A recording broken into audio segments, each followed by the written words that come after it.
Diálogo con Jorge Zelaya. La actual crisis sanitaria que mantiene no solo a Honduras sumida en la desesperación y angustia, sino que también al mundo entero, se ha convertido en una carrera diaria para poder controlar la expansión del COVID-19, así como también encontrar una pronta cura a este virus. Medicamentos que se utilizan para tratar otras enfermedades han sido de soporte básico para ayudar al organismo del ser humano a combatir la pandemia. Sin embargo, el sistema inmunológico realiza el 80% de la recuperación que se presenta en algunos pacientes.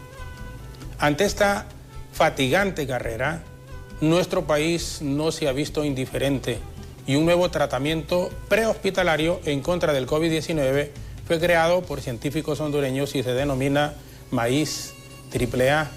Es a base de antiinflamatorios y anticoagulantes para salvar la vida de pacientes contagiados con coronavirus.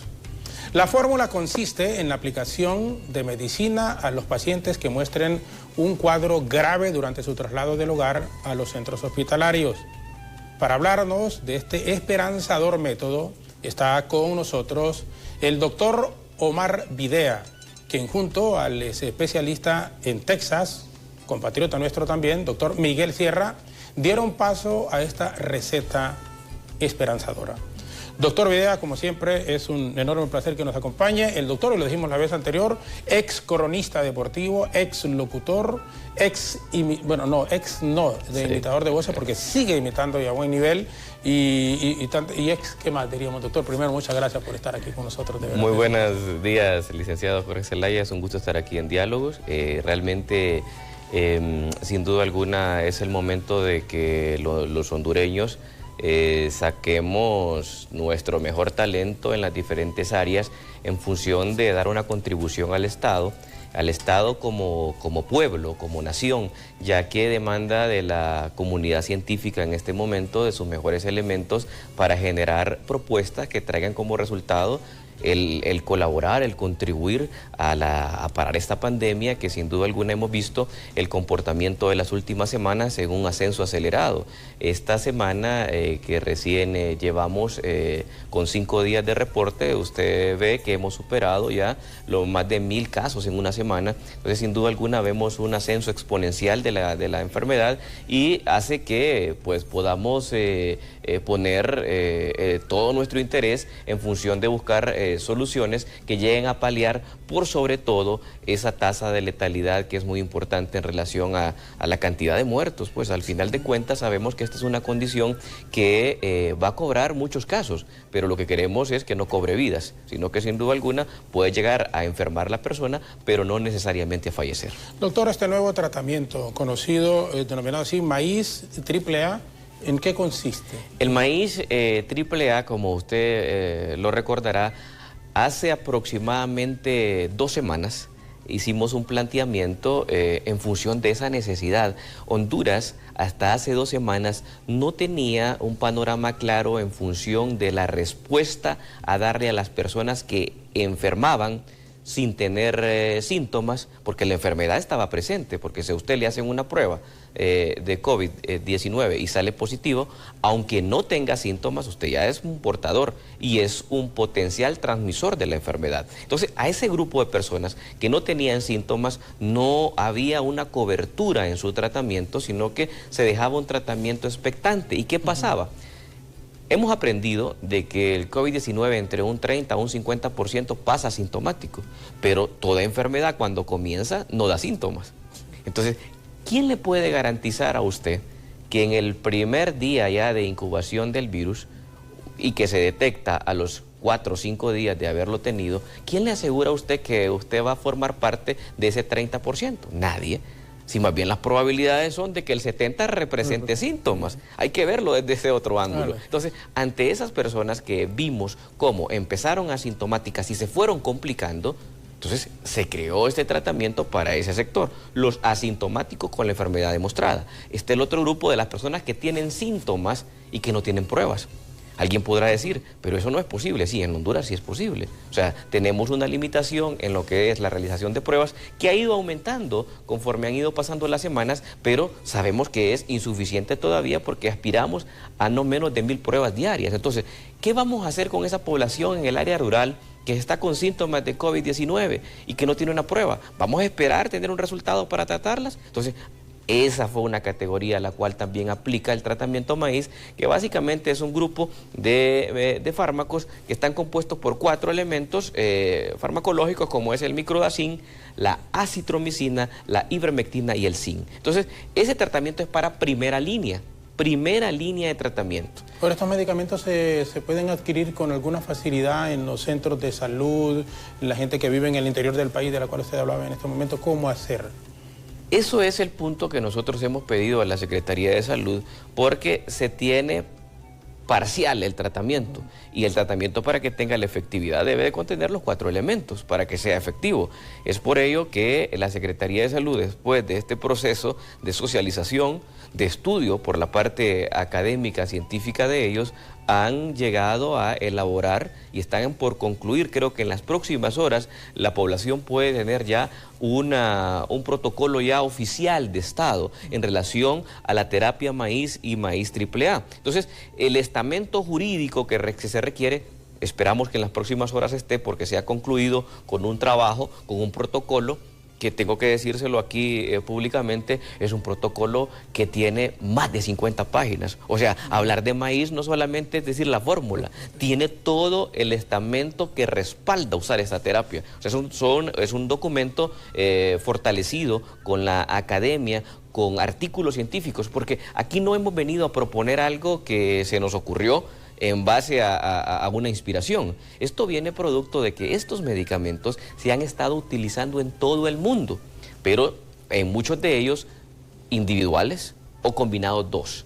Pero cuando vemos que interactuando esos 4 elementos potencian aún más el efecto de descenso de la carga viral, entonces lógicamente pues era una propuesta interesante para el país. ¿Por qué? Porque hay que considerar aspectos como riesgo al tomar un medicamento. ¿Qué riesgo tiene? Si el riesgo es mayor que el beneficio, mejor no lo recomendemos. Y ese vendrá el tema que a lo mejor más adelante lo vamos a discutir sobre lo del tema de hidroxicloroquina, por ejemplo, que en este tratamiento no incluye hidroxicloroquina. Y le voy a decir, licenciado Zelaya, cuando hace 2 semanas creamos este protocolo, la hidroxicloroquina estuvo en nuestro pensamiento, pero comenzamos a ver algunos factores en los cuales no podíamos garantizarle a la población los siguientes aspectos. Una vigilancia diaria.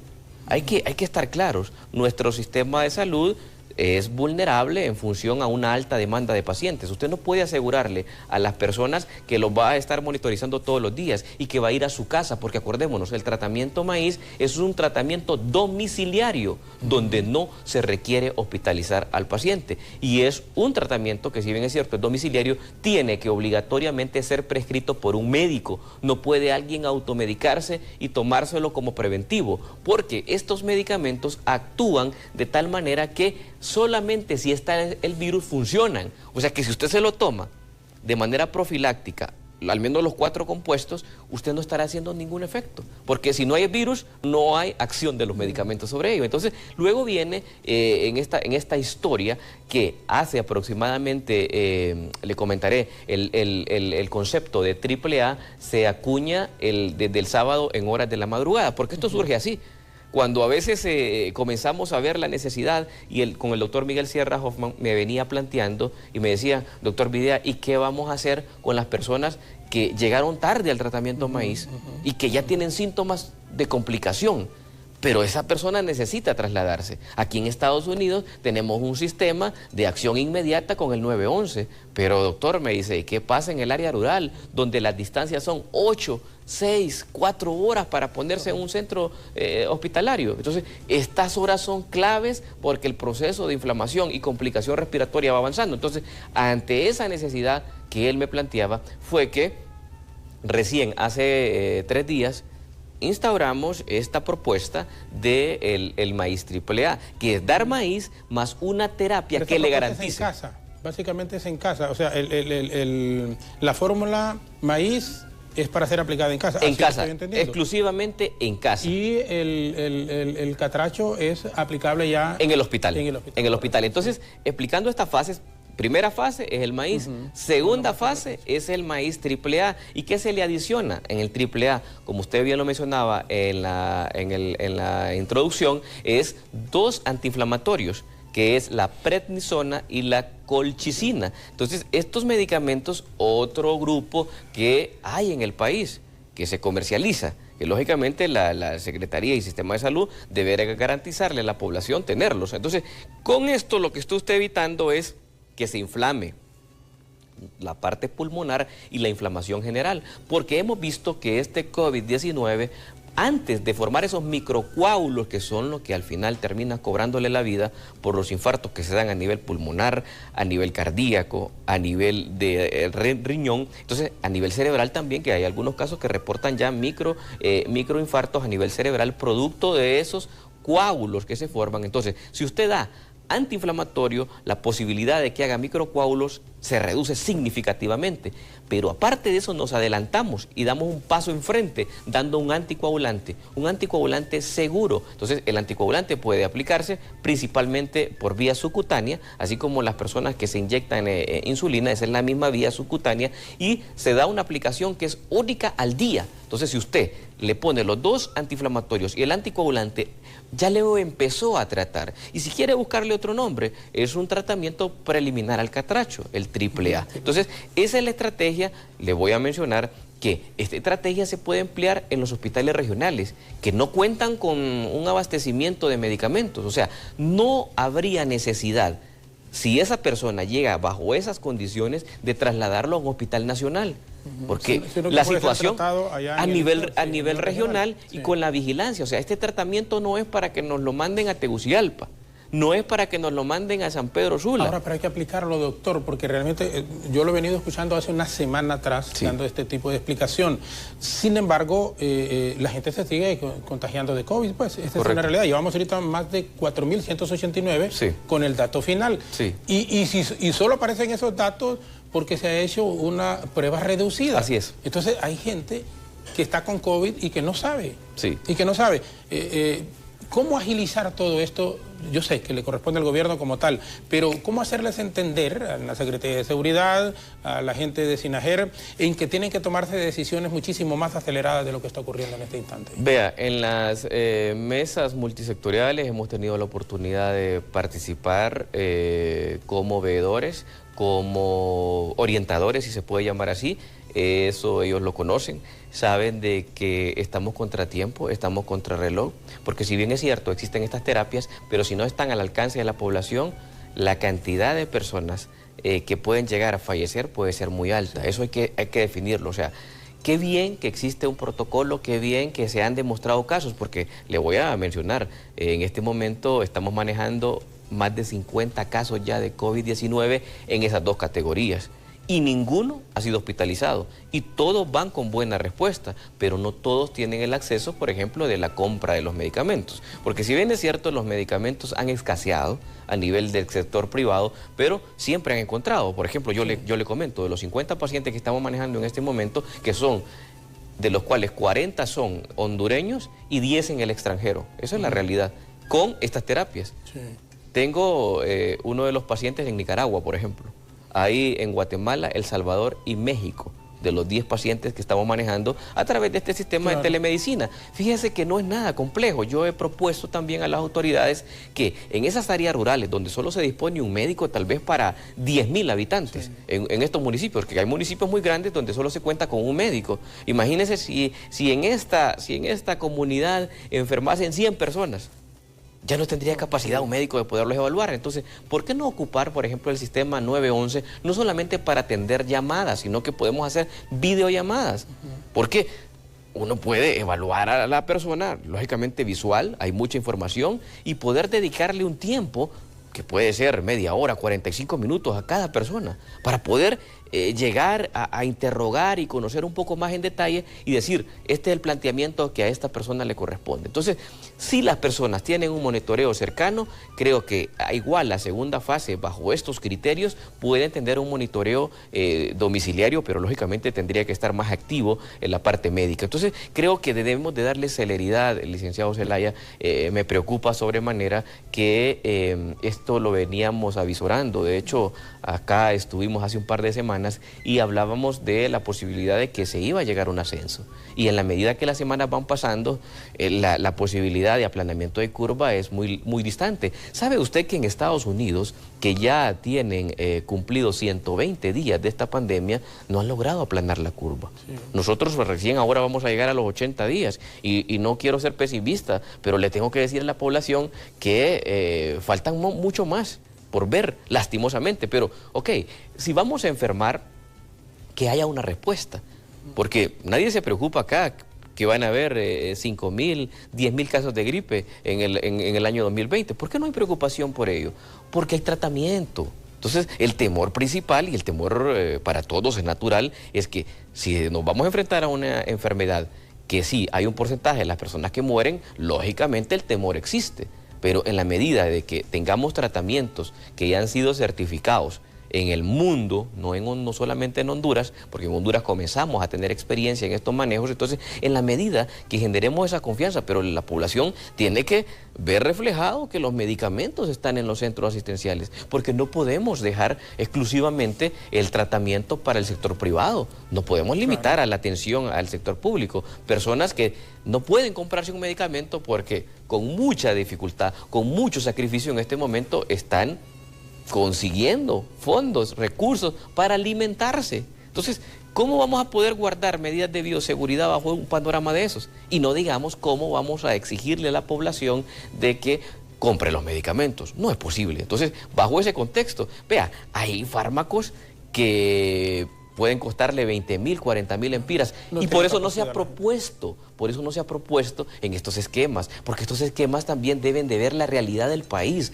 Si puede decir usted, por ejemplo, este fármaco Remdesivir, que se ha popularizado en Estados Unidos, ahí le dan hidroclorotiazida y la colchicina, le dan la hidroxicloroquina, le dan todo ese grupo de fármacos y le dan Remdesivir. Pero nosotros no podemos promover este tipo de fármacos como el Remdesivir porque sabemos la capacidad que tenemos de nuestra población económica. Entonces, no vamos a sacrificar por las limitaciones económicas, no podemos sacrificar la vida de las personas. Eso es indudable. ¿Qué nos espera a nosotros, doctor? Si países como el propio Estados Unidos, Inglaterra, España, Italia, Brasil, Panamá, y que son países muchísimo más desarrollados, con un mejor sistema de salud, económicamente con un nivel altísimo, no han podido contener en la forma en cómo ellos incluso quisieran.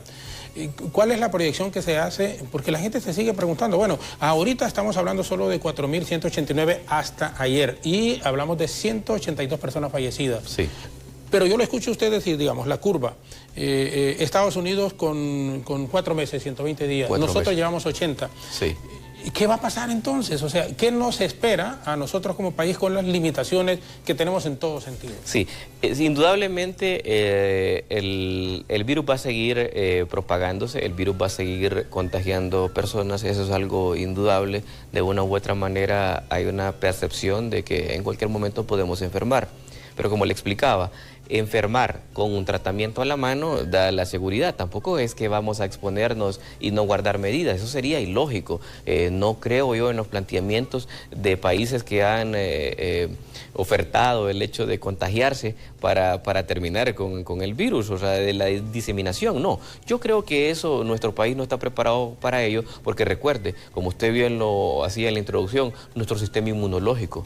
O sea, nuestra condición, el hecho de la desnutrición, la mala alimentación, eso trae consigo que a usted lo ponga en una condición más débil. Entonces son factores que no se han analizado todavía, que en nuestro país pueden ser la explicación del por qué tanta persona joven también muere en el país. Porque la edad promedio actualmente de fallecidos anda en 57 años. Esa es una edad joven, 57 años, el promedio de todos los que han fallecido en el país. Realmente es una edad productiva productiva aún todavía. Entonces, sin duda alguna, que preocupa cómo esta población también se va viendo sometida a lo que es el virus. Entonces, respondiendo a su pregunta en relación a las proyecciones, indudablemente nosotros pensamos que lo que va a ocurrir para las próximas semanas es que si el promedio de pruebas se mantuviesen en 700 pruebas hacia arriba, usted va a estar encontrando reportes que le anden entre 250 a 300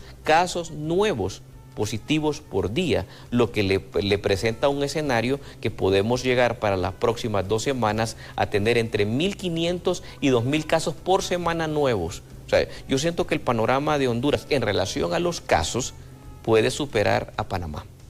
Y Honduras en las próximas 2 o 3 semanas se puede convertir en el país de Centroamérica con el mayor número de casos. Pero fuera de eso, que es una condición prácticamente irreversible el ascenso, porque ningún país que comenzó en ascenso, licenciado Zelaya, de los 190 países que han reportado casos, han logrado hacer una contención en este momento. O sea, una vez que se llegó la semana 12, desde la 10, 11, 12, usted va viendo el descenso de curva en los países con altas estrategias entre la semana 16 más o menos. Y cuando uno escucha, por ejemplo, esta semana es crucial, la semana que viene es determinante, ¿por qué? Y ese que se maneja ahí en el pueblo, esta semana es determinante, pero no sé, da la impresión, y yo colijo, doctor, sin... Sí. Es un comentario que no es técnico, obviamente, que todas las semanas son determinantes, es decir, porque ya estamos con el COVID, ya, eso es una realidad. Yo pienso que lo determinante de esto, más que el comportamiento de la enfermedad, es la toma de decisiones, que deben de ser cruciales, porque el pueblo está a la espera de que esas decisiones traigan consigo medidas que logren paliar esta condición. Entonces, sin duda alguna, hacia el ascenso, no hay ya semana crucial, sino que sin duda alguna es una semana exponencial lo que se va a dar. O sea, esta semana lo que va a representar es ya el incremento de casos. Y vea usted cómo es esta enfermedad. Como el periodo de incubación promedio anda de 0 a 14 días, entonces lo que usted siembre hoy es lo que va a ir a cosechar a los 14 días. Entonces, el pueblo hondureño debe de reflexionar, y uno de manera individual y personal, cómo se ha comportado 2 semanas atrás. ¿Qué tanto se expuso? ¿Qué tanto acató las medidas que el gobierno ha dado en función a las restricciones de circulación? Entonces, aunque usted se encierre hoy y no salga las siguientes 2 semanas, usted va a seguir viendo los resultados hacia arriba.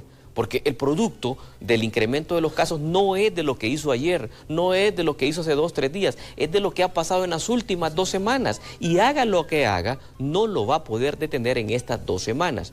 Cualquier acción que usted realice de hoy en adelante serán resultados dentro de medio mes. Y esa es la realidad en función del comportamiento. Entonces, creo que, si bien es cierto, podemos llevar tendencias hacia el ascenso como todos los países lo han representado, recuerde usted cuántos fallecidos habían antes. Si nosotros repasamos desde el 15 de abril a lo que es la fecha de hoy y revisamos por semana cuántos fallecidos ha reportado el mundo, cada vez muere menos personas. No quiero decir que la cantidad de fallecidos es insignificante, para nada. Se están muriendo muchas personas, pero aproximadamente eso se ha reducido más o menos la letalidad en el mundo aproximadamente en un 40-50% a nivel mundial. ¿Y de qué es producto eso? Que a partir de mediados de abril se hizo estos descubrimientos que explicaban, gracias a la colaboración, porque aquí el país que ha tenido el frente para apoyarnos a nivel científico ha sido Italia. Hay que reconocer que si no hubiese sido por los italianos, el mundo estaría llorando mucho más muertes de lo que ahora va. Entonces, al explicarnos estos mecanismos, es que han surgido todas las terapias que ahora hablamos, porque a nadie lo tratan como se trató desde diciembre hasta el 15 de abril. Entonces, hubo un cambio. Entonces, sí ha habido un cambio en relación a la humanidad, a la respuesta de la humanidad. Entonces, la gente está muriendo menos por COVID-19 en el mundo, pero es producto de esto. Pero ¿qué han tenido estos países? Han tenido que robustecer el sistema sanitario en función a poder dotar de los medicamentos. Y esa es la clave. O sea, qué bien que tenemos estos protocolos, pero como le repito desde un principio, estos protocolos deben de llegar a la casa deben de llegar a las personas, porque fíjense que antes nosotros los médicos éramos muy críticos y todavía se sigue mencionando de que el paciente llega tarde. Sí, es cierto, el paciente en algunos casos llega tarde, pero antes, aunque llegara temprano, se moría. ¿Por qué? Porque si usted no lo trataba como se debía, lógicamente el paciente va a fallecer. Usted puede llegar en el día 1, pero si solo le van a estar dando vigilancia y lo van a tener acostado en una sala poniéndole suero y dándole acetaminofén, ese paciente se va a complicar. Ahora, doctor, ¿es justificable el temor de la gente? Aquí el dengue sigue matando más que el COVID, sí, pero cuando uno escucha COVID es terror. Es terror. Entonces, ¿cómo hacerle entender a la gente? Incluso en el porcentaje de quienes mueren por COVID en el mundo, y usted lo dijo que ha disminuido considerablemente, pero el dengue no. Entonces, ¿por qué nos hemos concentrado muchísimo más en lo del COVID y no en el dengue? ¿Por qué? Porque si bien es cierto, el dengue ha cobrado muchas muertes y el año pasado fue un año terrible, sí, en función a esta enfermedad, pero ¿cuántas personas enfermaron por dengue? ¿Cuál es la tasa de letalidad del dengue? Es una tasa de letalidad baja. O sea, enferman... Ok, pero mueren. Pero mueren, correcto. Pero mueren totalmente. Y sabemos que el dengue le genera de una u otra manera una seguridad que no debe de ser al 100% a las personas. Porque dice, pero es que el dengue tiene cura, el dengue tiene manejo. Realmente no existe un antídoto, un antirretroviral para el dengue. Pero, lógicamente, detectado de manera temprana, se pueden tomar medidas en las cuales muy poco porcentaje de la población se tiene que hospitalizar. Entonces, generalmente, sí, el actuar tardíamente en el dengue es lo que trae la complicación, pero en COVID-19 usted puede actuar de manera temprana y hay casos en los cuales hay aproximadamente un 3 a un 5%. Mire qué cruenta es esta enfermedad, de 3 a un 5%, o sea que de cada 100, 3 o 5 personas pasan de asintomático a fase crítica de un solo. O sea, la letalidad es mucho mayor en función a las enfermedades. Entonces, ¿cómo una enfermedad con 4.189 casos puede haber cobrado 182 fallecidos? O sea, es una relación fuerte, pese a que se ha descendido el valor, porque sabe que en la semana número 3 nosotros tuvimos el 17% de tasa de letalidad. O sea, sí ha habido un descenso y no necesariamente ese descenso es por el número de casos. Porque claro, si usted aumenta un numerador y lo divide entre el denominador, el cociente le va a salir bajo. Entonces, entre más casos... ¿se va a bajar la tasa de letalidad? Sí, cierto. Pero si usted no tiene los mecanismos para poderlo contrarrestar, mucho ojo. Entre más casos, pueden haber mucho más muertos. Si usted no tiene cómo tratarlos, porque lógicamente dentro del aumento de esos casos, le está dando la posibilidad también de que un porcentaje se le va a morir. Entonces, no es así de que la tasa de letalidad se va a bajar con que se sigan aumentando los casos. Mucho ojo, porque un porcentaje de esos casos, si no se tiene un tratamiento oportuno, va a fallecer, y como lo que usted ha visto en la última semana, donde ha habido un reporte de casos de fallecimientos mayores, y eso es producto de que de nada sirve, y vuelvo e insisto, que usted tenga la fórmula, pero que no la aplique, que no la lleve al campo. Eso es importantísimo. De San Pedro Sula, Luis Martínez pregunta, ¿cuál es el proceso a seguir después de aplicado el tratamiento maíz AAA? El tratamiento, el procedimiento debe ser designado por un personal médico. Una vez que a usted le aplican ese tratamiento y no tiene las medidas de cómo tener un monitoreo médico diario, entonces con ese tratamiento AAA usted tiene que viajar al hospital.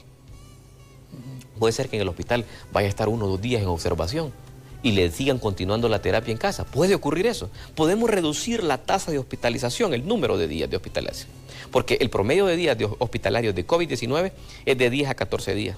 Se imagina, hay que estar medio mes hospitalizado. Entonces, no hay un recambio. Mire, poniendo el ejemplo del dengue, que es donde tenemos bastante experiencia en el manejo, porque hacemos esta parte de emergencias. Nosotros un dengue 2 o 3 días iba para su casa. La fase crítica del dengue son 2 días. El día 3, el día 4 y el día 5. Al día 6 comienza la recuperación. Aquel que le bajó las plaquetas y que tiene un porcentaje de plaquetas menores de 100.000, lo vigilamos 3 días y ese paciente se recupera y se va a su casa. Claro, el que tiene la posibilidad de poderse hospitalizar. Pero lo que voy es que el COVID-19, en la medida que los días van pasando, lo que se espera son las fases donde complican a las personas. Entonces, la estancia hospitalaria, entonces no tenemos la posibilidad de un recambio. Yo he venido hoy con una alta preocupación. He recibido comunicaciones de colegas de San Pedro Sula, de aquí de Tegucigalpa en función al incremento de la demanda de la ocupación de la hospitalización. Y me preocupa, sinceramente, licenciado Zelaya, porque si comienza nuestro sistema a ponerse ya frágil en la cobertura de atención, estas personas con cuadros críticos pueden llegar a tener una complicación y un desenlace fatal. Entonces, me preocupa sobremanera que no estemos llegando a las comunidades como se requiere. Digo, llegando a través de un tratamiento, porque claro, usted puede llegar, lo identifica, le toma la prueba, sí, pero si no lo trata, sirve, estamos en la misma. O sea, sí. va a llegar a atender una estadística y le van a decir, sí, ¿sabe qué? Sabemos de qué falleció. Falleció de COVID porque le tomamos la prueba, pero eso más se queda en el morbo, pienso yo, que en una actuación. Aquí estamos para salvar vidas y eso debe ser el objetivo principal. Entonces, me preocupa sobremanera cómo hemos visto a través de sus mismos reportes, de los noticieros, de cómo se va incrementando la atención en estos centros. Y nos empiezan a saturar, y lo preocupante de ello es que si nosotros no hacemos una contención, si no le hacemos ese pressing al virus desde su campo, lógicamente el virus va a avanzar y nos va a tomar en un sistema vulnerable y nos va a ocupar mucha instalación. O sea, no hemos llegado a tener el número de casos que dé una demanda mayor de atención, pero en este momento, ya habiendo empezado esta semana, licenciado Zelaya, estamos viendo que los centros asistenciales es algo que los mismos directores de hospitales los están comentando, se ha incrementado. Tenemos 453 personas hospitalizadas de manera oficial en los centros asistenciales y ya ve usted voces donde le dicen de que requieren ayuda, requieren apoyo, o sea, pero con 453. Y no es un panorama en el cual la proyección, sabe que la proyección a nivel mundial es que un 30 a un 40% de las personas requerirán hospitalización. Entonces, llevemos esos números. Por eso hablábamos de que con 4.000 personas confirmadas existen aproximadamente 40.000 sospechosos. Esa es la relación de Honduras. Y vea, y a veces nos quedamos cortos. Ayer conocí de un caso donde de una sola persona hay 14 confirmados hoy en Tegucigalpa. Creo que esos datos, como llegaron anoche, no han sido contabilizados en el registro nacional. Una persona que viajó al norte del país, llegó a casa y por las relaciones que hubieron, contagió 14 personas, 14, no 10 en la relación que hacemos. Y de esas personas, uno tuvo contacto con 2 familias donde hay 12 sospechosos más. ¿Qué significa eso? Que de una sola persona hay 26 casos sospechosos, de los cuales 14 están confirmados. Sí, y de los que se conocen. De los que se conocen. O sea, esta es una onda expansiva. Licenciado Zelaya, ese es el problema, que nosotros hacemos proyecciones de 10 y a veces esas proyecciones nos quedamos cortos. Entonces, no es necesariamente que hay 40.000 casos de COVID-19, quiero aclarar, porque a esos sospechosos hay que hacerle pruebas.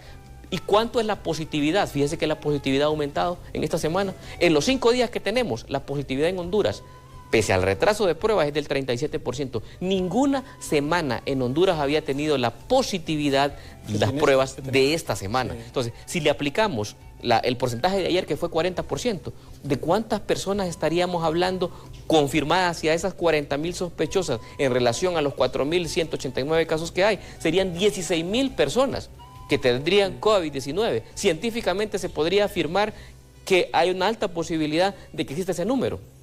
¿Cuánto requerirían de esos unidades de cuidados críticos? O sea, necesitarían mínimo 1.000 camas de cuidados críticos. Y la necesidad de salas de hospital serían 12.000 camas de hospital. Entonces, lógicamente es un panorama no de lo que se proyecta para dentro de una semana. Son proyecciones actuales. Las personas, en la medida que sigan enfermando, van a llegar al hospital.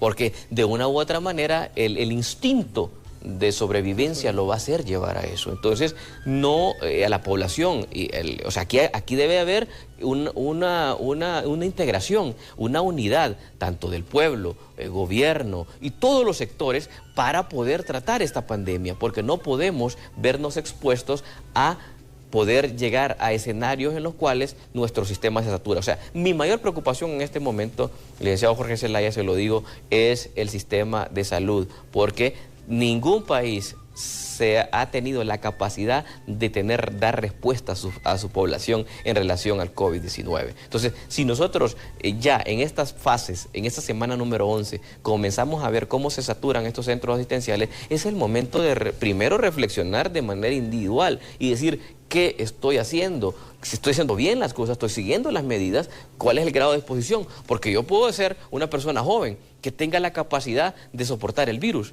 pero el hecho de que yo sea asintomático y que pueda aportar el COVID-19 no significa que no vaya a tener contacto con una persona que sea vulnerable, que sea hipertenso, que sea diabético, que tenga cáncer, que sea adulto mayor. Es cierto, nos hemos venido planteando de que esta enfermedad es una condición que iba a afectar más a los adultos mayores que a la población joven. Eso hemos visto que en Honduras se ha comportado en los diferentes grupos etarios la enfermedad, pero tenemos que decir una cosa, la letalidad en los adultos mayores en Honduras es más del 17%. O sea, sí, cuando toca hablar de letalidad, cuando toca hablar de la posibilidad de fallecer, la persona mayor de 60 años se le incrementa casi 5 veces más a la letalidad que estamos viendo general en el país, que en este momento es de 4.30. Bueno, y es entendible definitivamente porque la gente ya entrada en su etapa de adulto mayor es muchísimo más vulnerable que un joven. Vamos a hacer una breve pausa. Estamos conversando con el doctor Omar Videa, que nos está dando explicaciones en esto del método, un nuevo tratamiento prehospitalario en contra del COVID-19. Hablamos del denominado método maíz AAA que puede ser aplicado en casa y luego también en el hospital, que es un tratamiento que va, como dicen ya, cuando se hace un traslado del paciente al centro hospitalario. Pero aquí estamos hablando ya del tratamiento catracho, catracho, que es muy importante. Vamos a hacer una breve pausa, no sé si tenemos a San Pedro Sula. Tenemos a Fiamma Aldana. No cambie usted nuestra frecuencia, por favor. Si nos está viendo por Facebook, continúe. Regresaremos o nos está escuchando en las frecuencias 92.5 en FM, tanto en el norte como aquí en la zona central. Regresaremos con un caso de una compatriota que tiene COVID. Vive con su hija, con su papá y su mamá. Y todos ellos resultaron positivos. El doctor hará, por supuesto, las consultas necesarias porque es importante para que le digan y nos digan a todos los que nos están viendo cómo está siguiendo su tratamiento. Y un especialista, una persona que conoce del tema, que puede dar explicación también para Fiamma Aldana, paciente de COVID-19, que está con nosotros en este momento. Insisto, su mamá, su papá, su hija también han resultado positivos con COVID-19. Pausa breve, quédese con nosotros, volvemos en un momento.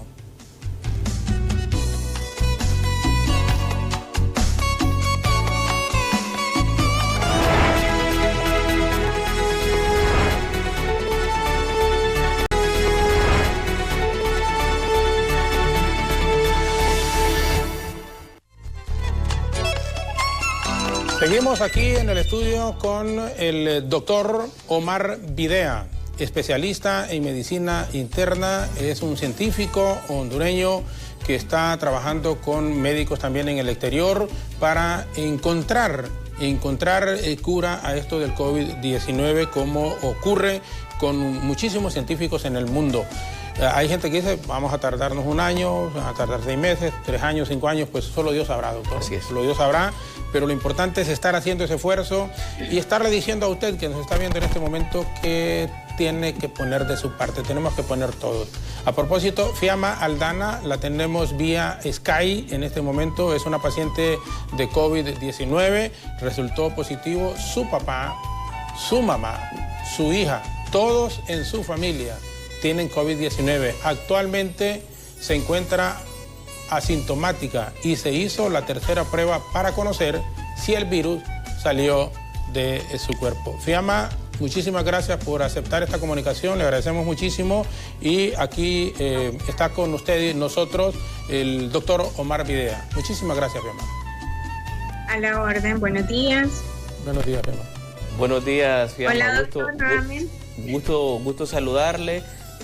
Nos interesa mucho conocer en primera instancia desde hace cuánto a usted se le fue diagnosticada con COVID-19 si fue usted la primera en el hogar y cómo se fueron dando los sucesos en relación a la confirmación del resto de la familia como positivos de COVID-19 y cuál ha sido la evolución que usted ha tenido.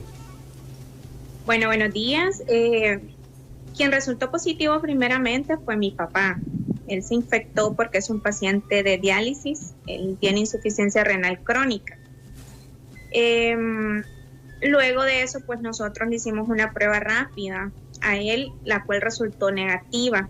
Entonces nosotros creo que en esa parte nos confiamos un poco, ¿verdad? Al ver un resultado negativo. Perdone, Fiamma, que le interrumpa, porque es importante que en su relato vayamos aclarando algunas cosas para la población, porque las personas creen que hacerse una prueba rápida es que rápidamente le va a detectar el virus. No, es rápida porque el resultado sale rápido, pero es tardada para poder identificar el virus, y hay muchas personas que se pasan haciendo pruebas rápidas y que le resulta negativo y se confían y el virus anda ahí porque primero para la detección de manera temprana, y temprana entre comillas, porque tiene que haber pasado más o menos entre 5 y 7 días para que por PCR se pueda diagnosticar la enfermedad. ¿Cuántos días tenía su padre cuando le hicieron la prueba rápida?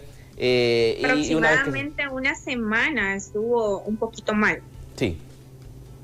Una semana. Entonces le hicimos, recuerdo yo, un sábado, la prueba salió negativa y pues todos nos confiamos pues en ese aspecto de que ver un resultado negativo pues no pasaba nada. Conforme iban los días, él iba deteriorándose, le faltaba la respiración, tenía tos. En ese proceso yo tenía tos, empecé con fiebre, también como perdí el olor, el olfato, el gusto, y pues el día que mi papá lo llevamos prácticamente mal, sin respiración, a una clínica, nos dieron los resultados que él era un paciente positivo, tanto en placas, exámenes y en la prueba del hisopado que se la hicieron.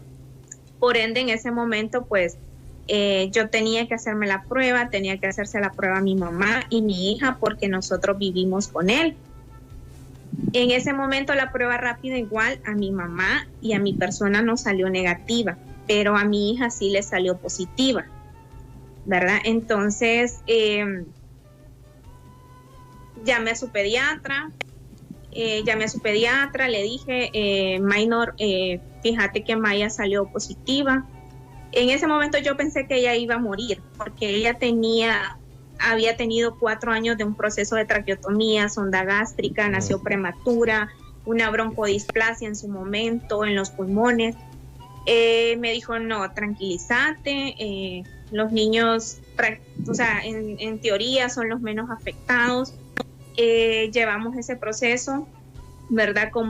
Y todavía lo hemos llevado como una niña asintomática, porque no tuvo ningún síntoma alguno, ni fiebre, ni tos, ni dolor de cuerpo, absolutamente no. Bueno, hasta el día de hoy ella parece que no es una niña que porta el virus, porque en los exámenes que le he hecho 10 días atrás está positiva. Estamos esperando los resultados que nos hicimos hace 5 días.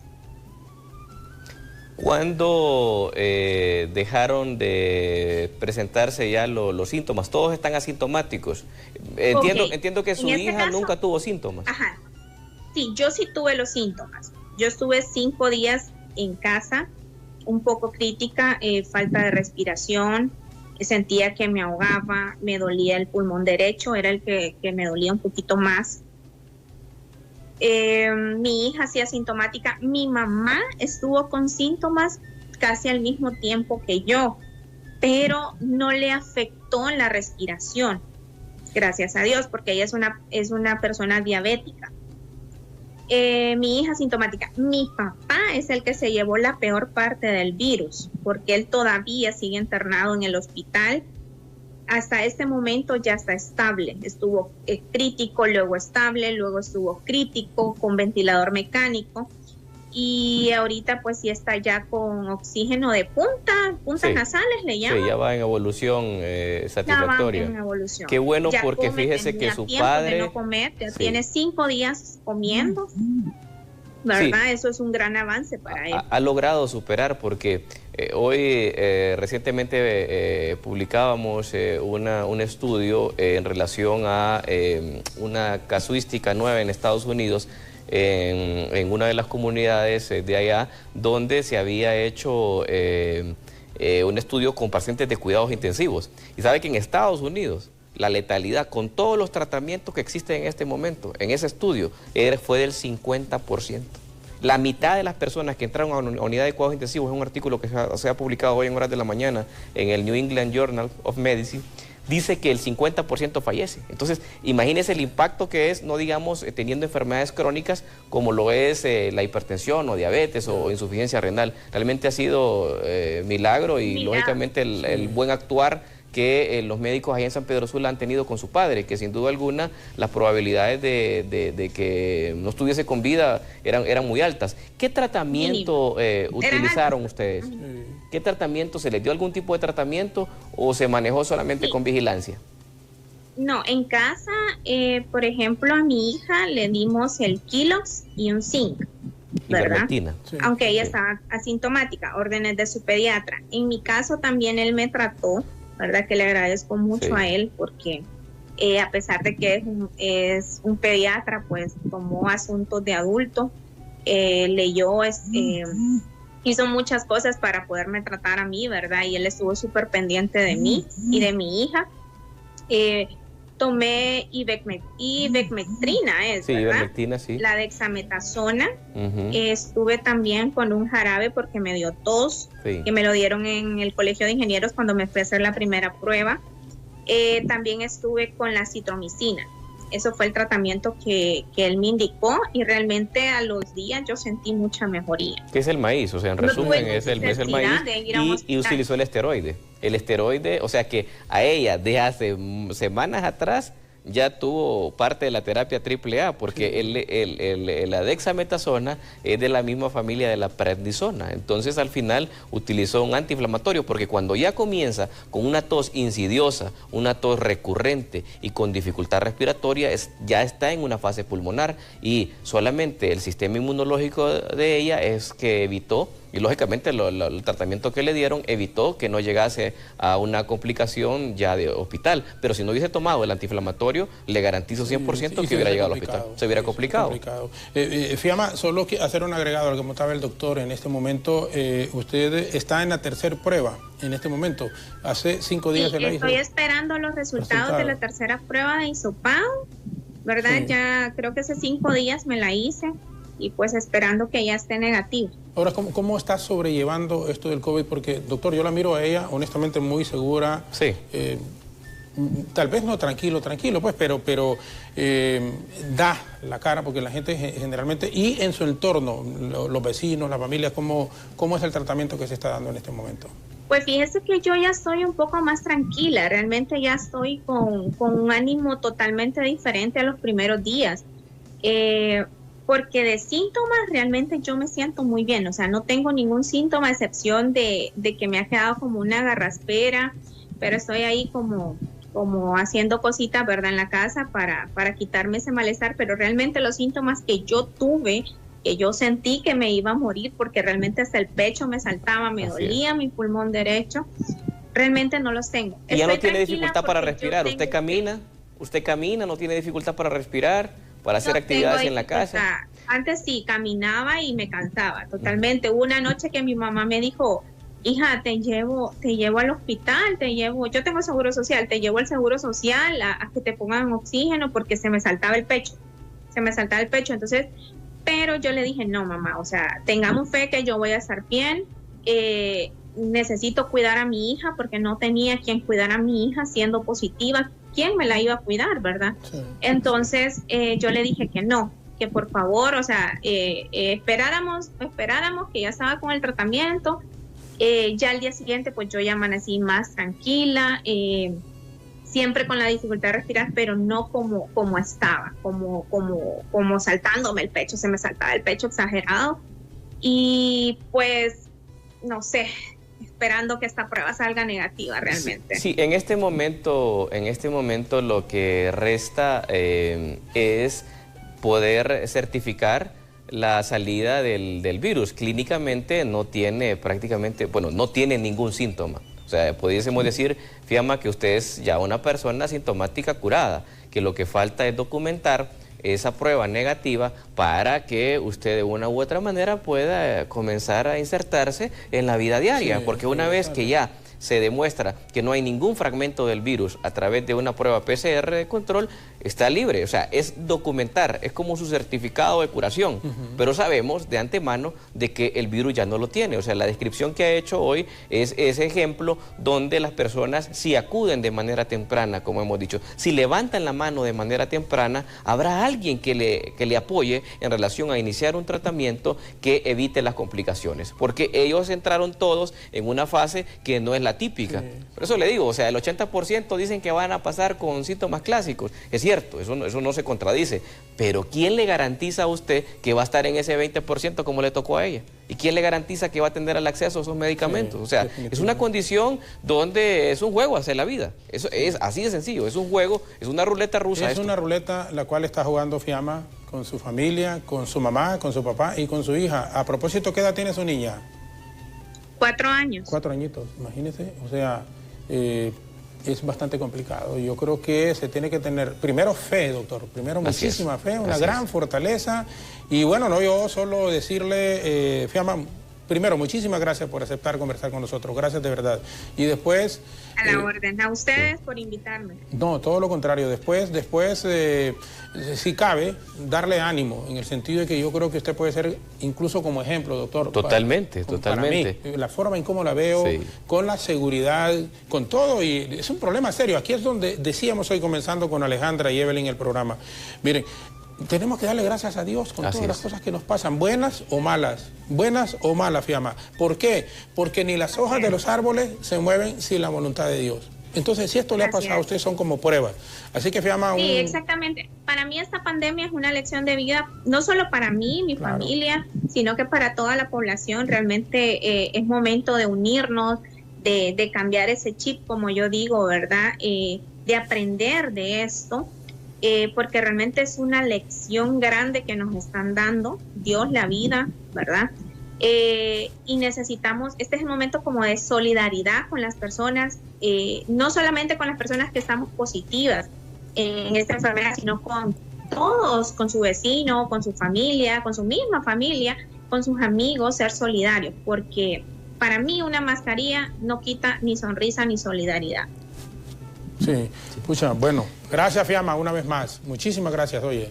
Felicidades por esa fortaleza, sí, sin duda alguna, es un ejemplo, porque vea, ejemplo en varias direcciones, licenciado Zelaya y Fiamma, porque es ejemplo de demostrar que esta enfermedad sí existe, sí, es número uno, porque hay muchas personas que siguen escépticas a eso, siguen creyendo de que esto es un cuento de hadas. Y lastimosamente, porque hay un grupo de la población que cree esto. En segundo lugar, que no creen de que esto se puede complicar. Y ahora actualmente hay algunos, pocos, muy pocos en Honduras, que no creen en las terapias de tratamiento. Y ella es un ejemplo. Ella es un ejemplo.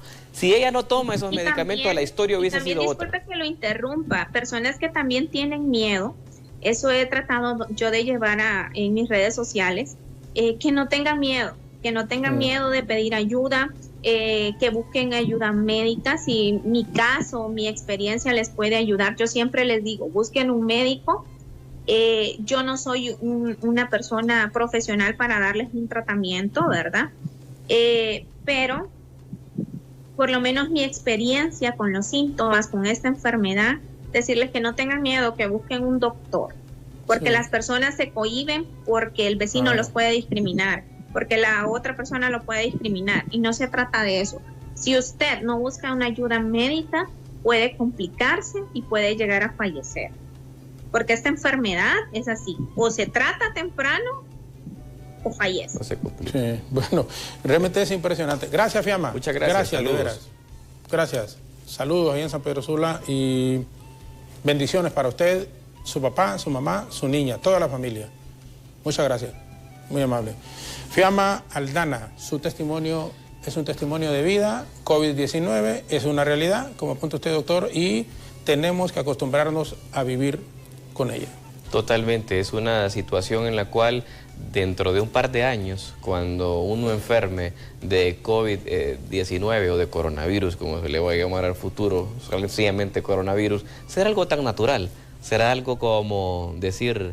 Fíjate que ayer dejé de venir a mi trabajo porque me dio una gripe fuerte, pero ahora hablar de que no voy a mi trabajo porque tengo coronavirus o COVID-19, eso parece que es lo peor que en la cual le puede estar pasando a alguien en función de ese punto de estigmatización.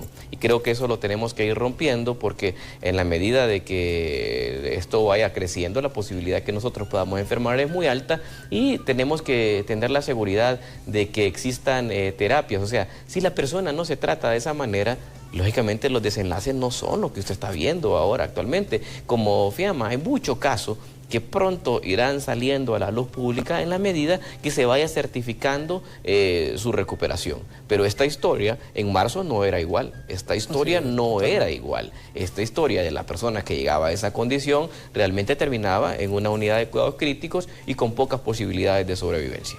Doctor, bueno, hoy no hemos sacado y teníamos muchísimos mensajes, pero voy a resumir. Dice, ¿podría tener algún efecto secundario este tratamiento del maíz AAA?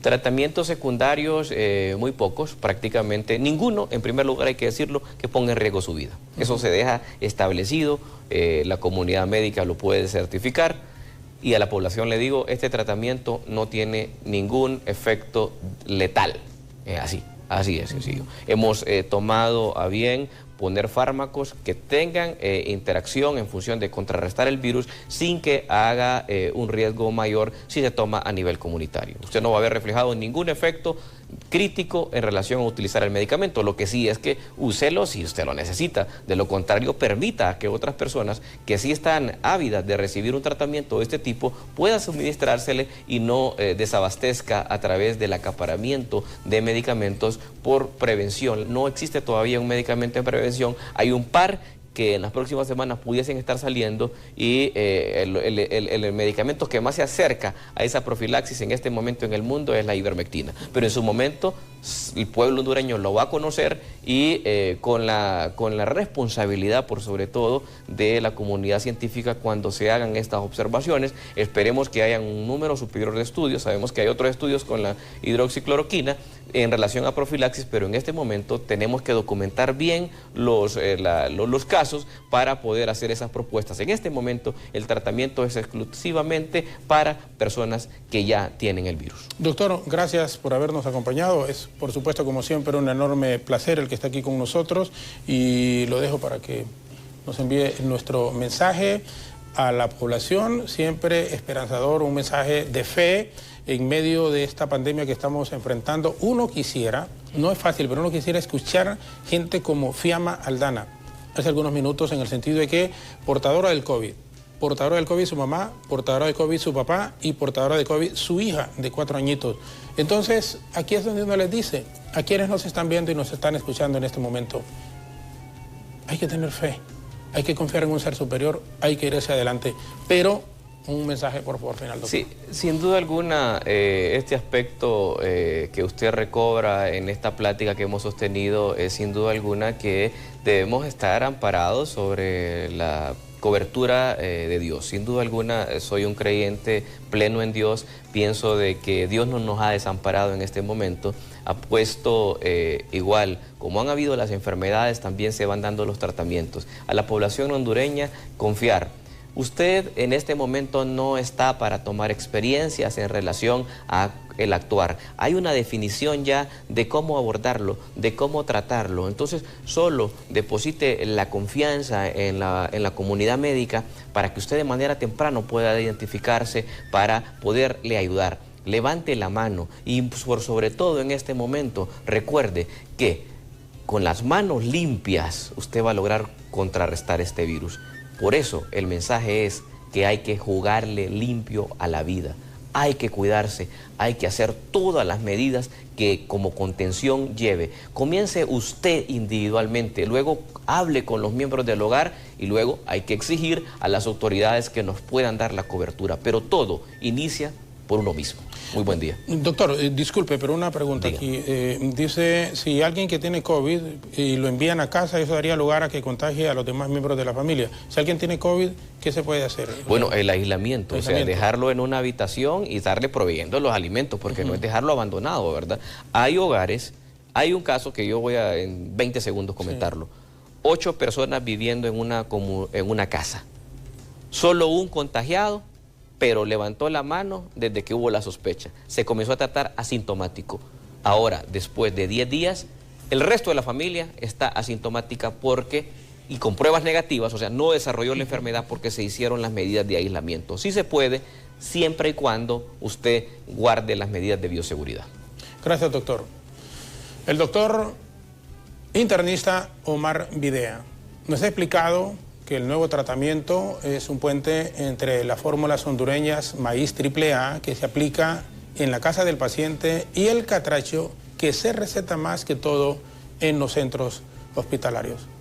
Ante este esperanzador anuncio de esta fórmula medicinal para combatir el COVID-19 se va a requerir un monitoreo constante, minuto a minuto.